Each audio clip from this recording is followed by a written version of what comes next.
let's take a look at this then as a review. We'll review this. White Knight 767C. It's the first time I've had a condenser White Knight. And this is a proper British-made White Knight, not one of the later medium-made ones. Also, this has something quite special at the bottom, but it's a little bit broken. So, if you'll notice there, it's got like this clip-on thing that goes on the bottom below.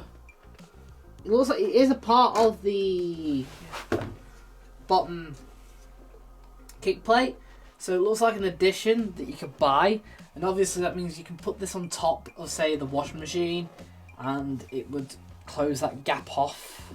Although that also being said, if you think about it, being on the floor, it stops sort of things going underneath it, but obviously it breaks, so it's not exactly that good. Anyway, condensers are quite cool as well. There's no clip like normally you'd get a condenser on a tumble dryer and you've got to undo a flap, and no, with this you just pull it out. That's it. Clean it and then put it back in again because the actual seal is there. It's not brilliant on this, but it does work. Right, so if we look at the back, it's quite intuitive. Basically, this little clip here, you put the cable around there, and then hook over there, and that is your mains cable tie back. We've got a nice long cable for this as well. It's about 1.5 meters at least. We've got our ratings plate there. Now, this pipe is your condenser pipe. It comes from the bottom, circulates all the way up and round like so. You notice it's quite long, it's not like direct. And also, it comes over here to then enter the machine to go back round again to the front. Well, this is because, as demonstrated here, you can just simply pop this off and then put this into a standpipe instead to direct drain it. That is cool. That is simple. That is forward thinking. Why White Knight went under? I'm going to say I'll never know, but that isn't the case. But they had some really cool, innovation.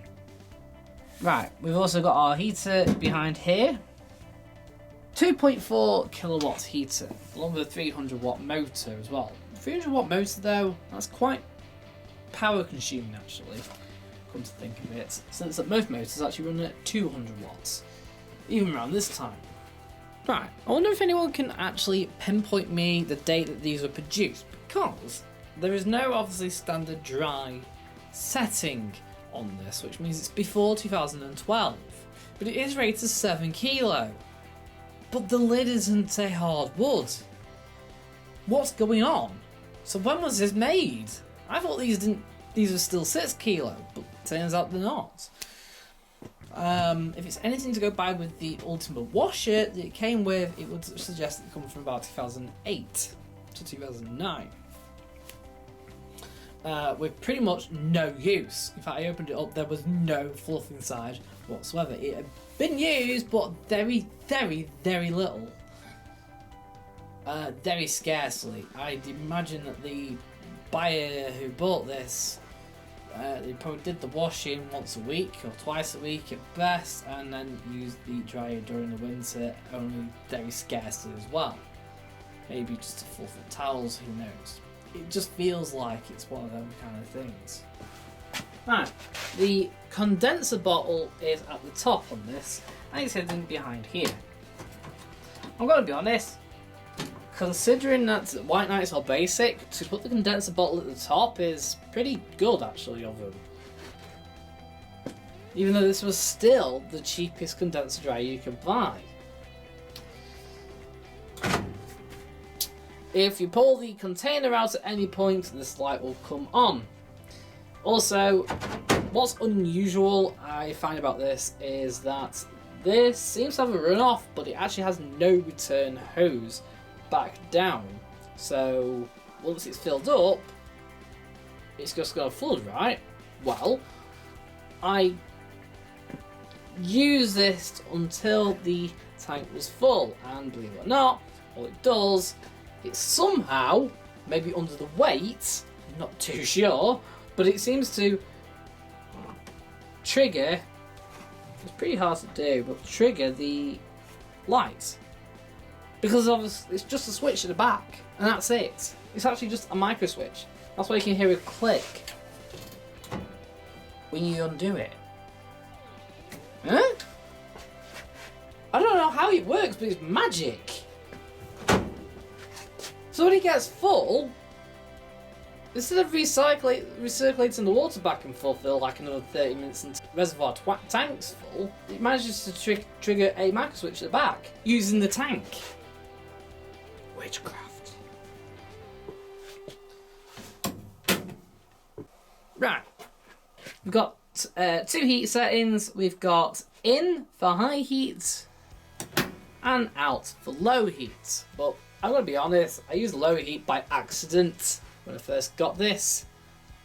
I have to use it on low heat with something else and I didn't push back in.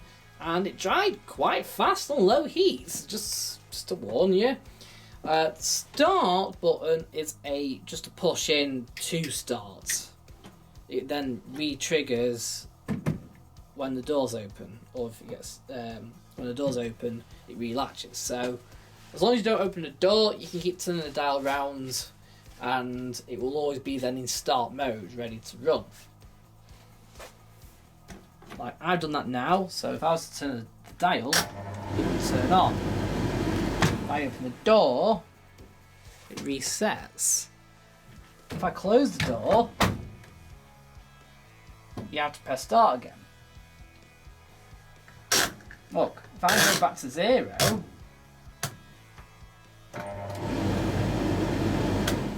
and we go, so there you are, just before 0. Now we're on 0, the machine's off, and you would expect that it's off, right? No, it's not, it's still a start mode. So that's a very simple method on how a dryer works using the start button, and basically the door, once it's open, resets that. Simple. Anyway, if you notice on the dial here, we don't actually have anywhere on the machine times for a load size. I'm going to be honest, White Knights, when you actually do put them on, are very vague. So basically it's always for a full load. And I'm going to be honest, that's a bit useless. The best ones I've always seen are on hot points, because they literally go for kilo to kilo to kilo to kilo, which is how you probably end up drying the load. It's always been just full load. But actually, they are kind of hidden here. Right? So, if you notice, at 140 minutes, we've got this one icon, this little flick up here. So this means, for full load, it's 140 minutes. It's then unbroken with an indicator for 120 and 100 minutes here, but no flick. When you get to here, there's a flick. That's now for half load. Right, when you get to here at 60 minutes, that's a flick. And that is for polyester cotton. A half load of polyester cotton to be done at high heat. Or synthetics. If you go to 40 minutes, acrylics, low heat is for a quarter load, roughly about 2 kilo of that. Then here we've got fresh it up. It's not actually on it's on the 20-minute mark. But and then there, this little final icon is cool down. Cool down on these are 12 minutes long. They always have been. They've always been 12 minutes for some reason, not 10. Weird. Always been weird. There you go. That's for full load, half load cotton, half load polyester cotton, i.e. synthetics. And then obviously quarter load of acrylics or delicates along with the gentle heat button. Simple? Right. We've got a little motif there for the reverse tumble. It will reverse tumble every few minutes for about 30 seconds. And of course it's marked out as a 7 kilo.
So with them all taken out, they're all perfectly dried, they're not creased.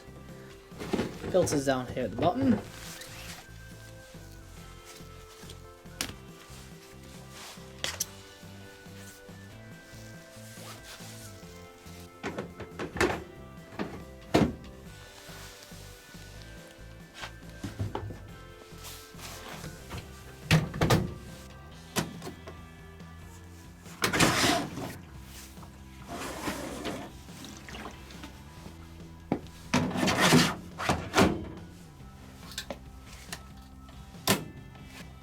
Right, so shall I give this out of 10 then? Well, it's easy to plumb into direct drain. The simplicity of the build is very good. The quality is okay. The door is very poor. It takes a long time to dry compared to other dryers. For example, 7 kilo in a hot point will be 120 minutes, not 140 minutes.